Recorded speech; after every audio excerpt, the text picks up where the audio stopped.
तुम्हारी अम्मी के आने से पहले हम दानिया की बात कर रहे थे। बाद में बात कर सकते हैं। मेरा ख्याल है अभी करना जरूरी है। तुमने दानिया को फिर से हवेली में आने का क्यों कहा? तुमने उसे फिर से उम्मीद क्यों दिलाई? और तुम दोनों ने हॉस्पिटल में क्या बात की?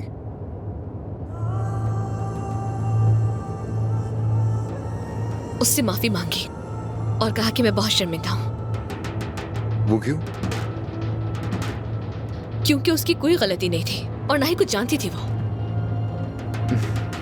तो तुमने सिर्फ माफी मांगी? और भी कुछ है।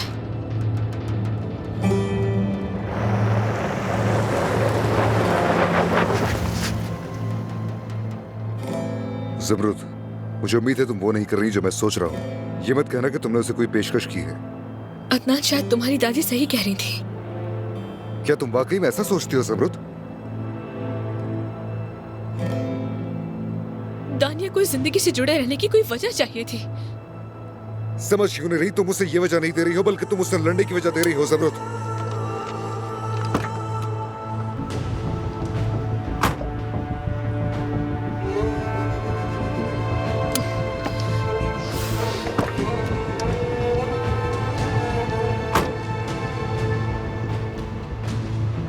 ज़मरुद देखो, ये बच्चा सिर्फ हमारा है। तुम अकेले फैसला नहीं कर सकती। तुम्हारी बात बिल्कुल ठीक है। मुझे तुम्हें बताना चाहिए था, लेकिन मैं बताती तो तुम रोक देते। मैं क्या करती? लगता है तुम भूल गई हो कि हमने क्या कुछ बर्दाश्त किया। उसने क्या क्या किया हमारे साथ। उसकी हालत समझने की कोशिश तो करो। ज़मरुद, मुझे ये सब नहीं बताओ। मैंने अपनी बेटी खोई और मैं इससे बेहतर जानता हूँ, लेकिन यहाँ मौजू ये नहीं है ज़मरुद। ये हमारा बच्चा है और हमारा मुस्तकबिल है। देखो, अभी उसने कबूल नहीं किया है, सिर्फ वक्त मांगा है। और तुम क्या जानते हो मैं समझ नहीं रही। ज़मरुद, क्या हो गया है? तुम्हें समझ क्यों नहीं रही है? क्या तुम्हें लगता है कि वो तुम्हारे कहने पर इनकार कर देगी? देखो, अभी हमें चलना चाहिए। हम बाद में बात करते हैं। हाँ, हद है यार।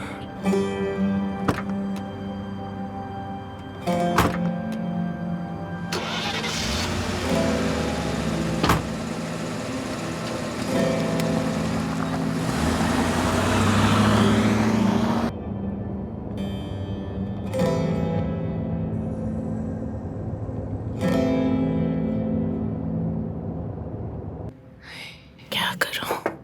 आइए।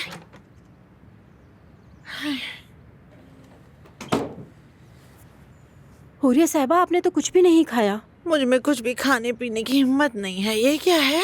ये आपके लिए लाई हूँ, तौलिया, साबुन वगैरह। ये अच्छी बात है, दे दो मुझे। लाओ, पकड़ाओ। ठीक है, मैं जाके अपने काम देख लूँ। बैठो बैठो, थोड़ी बातें कर लेते हैं। इतनी जल्दी क्या है? बाद में चली मैं जाना। बाद में आ जाऊंगी। वो दानिया साहिबा अस्पताल से आई है ना, तो मुझे उन्हें भी देखना है। क्या हुआ? कहीं उसने फिर से खुद को जख्मी तो नहीं कर लिया? अरे बिल्कुल भी नहीं। ये तो मुझे नहीं पता, लेकिन लगता है वो होटल में बीमार हो गई थी। क्या कर रही थी वो उधर होटल में? हाँ, अजीब ही औरत है वैसे। आधी करती सुना है। था कि अदनान साहब चंद दिन पहले ही उन्हें होटल ले गए थे, लेकिन जाहिर है उन्हें यहाँ का सुकून भी तो बर्बाद करना था। अब अल्लाह जाने वो सच में बीमार भी है कि झूठ बोल रही हैं। शाबाश, बहुत समझदार है मेरा दामाद वैसे। लेकिन फिर ये सब कुछ कैसे हो गया? जैसे कि मैंने अभी आपसे कहा ना कि वो बीमार हैं भी या नहीं पता। झूठ बोल रही होगी। कसम ले लो तुम इस बात की। कोई बीमार नहीं है, वो सिर्फ नाटक करती है कि वापस हवेली आ सके। तुम लोग भी उस पे यकीन करके बैठ जाते हो फौरन ही। अल्लाह बचाए, मुझे तो कुछ समझ नहीं आता। खैर चलती हूँ। दोहा, बात सुनो। तुमने मुझे ये कमरा क्यों दिया? मुझे इस कमरे में मलिहा की याद आ रही है। तुम्हारे पास कोई और अच्छा कमरा नहीं है जिससे अच्छा मंजर नजर आ सके? मैं मलिहा के साथ इसी कमरे में रह रही थी ना। समझ रही हो ना तुम मेरी मुश्किल? चले, मैं इस काम को बाद में देख लूंगी। फिलहाल बावर्ची खाने में कुछ काम है मुझे। ठीक है, काम खत्म करके वापस आ जाना जल्दी। हाँ चलो फिर, खुदा हाफिज। क्या चीजें हैं, देखूं तो सही।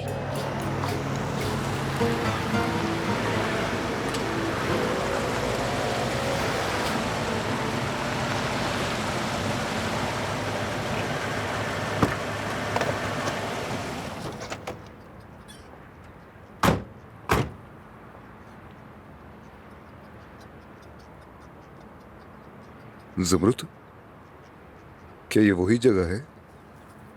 अम्मी ने तो कहा था कि यही जगह है।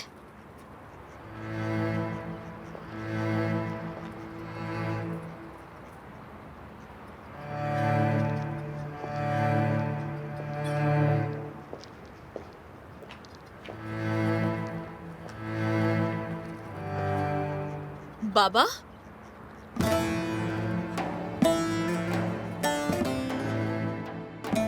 बाबा, ज़मरुद बेटी,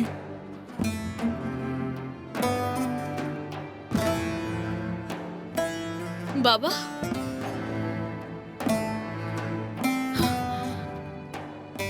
बाबा जान। बेटी खुश आमदीद।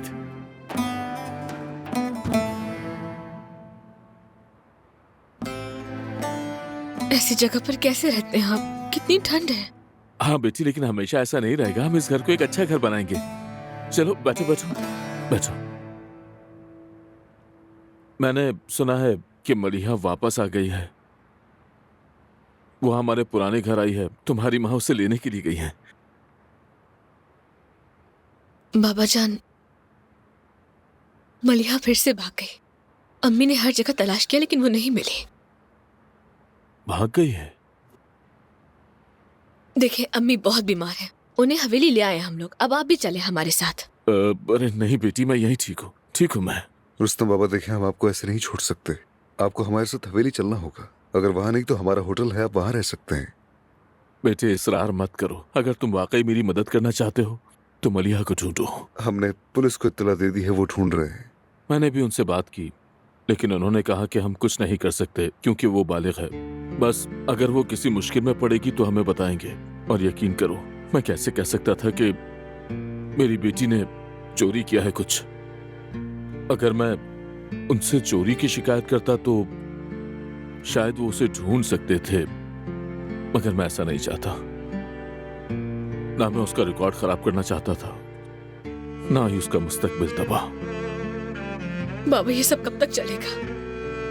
आपने घर तक बेच दिया उसका कर्जा उतारने के लिए। अब इस सब की जरूरत नहीं है। रुस्तम बाबा, चले आए हमारे साथ। नहीं बेटे, इसरार ना करो। ज़मरुद जानती है मैं कितना जिद्दी हूँ। हम चलते हैं ज़मरुद। एक बिजनेस मीटिंग है, वो मुझे अटेंड करनी है। ठीक है, तुम जाओ अदनान। मैं यहाँ रुककर उनके लिए खाना बना दूंगी, ठीक है? नहीं बेटी, मैं ठीक हूँ। तुम देख तो रही हो। बाबा, जिद के मामले में आपकी बेटी हूँ, जानते हैं ना? हाँ जानता हूँ। तो फिर अब मैं चलता हूँ। अगर देर हो जाए तो तुम टैक्सी लेकर आ जाना। ठीक है। मैं बाहर तक छोड़ता हूँ। ठीक है।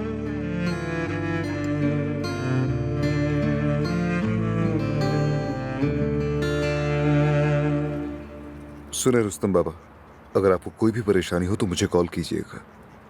शुक्रिया। चलता हूँ अब। अदनान,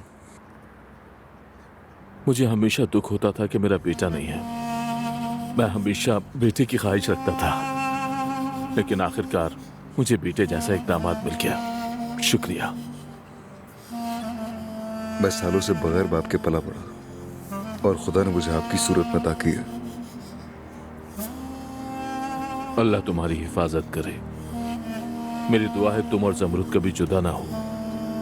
और मेरी ये दुआ है कि आप हमेशा हमारे साथ रहें।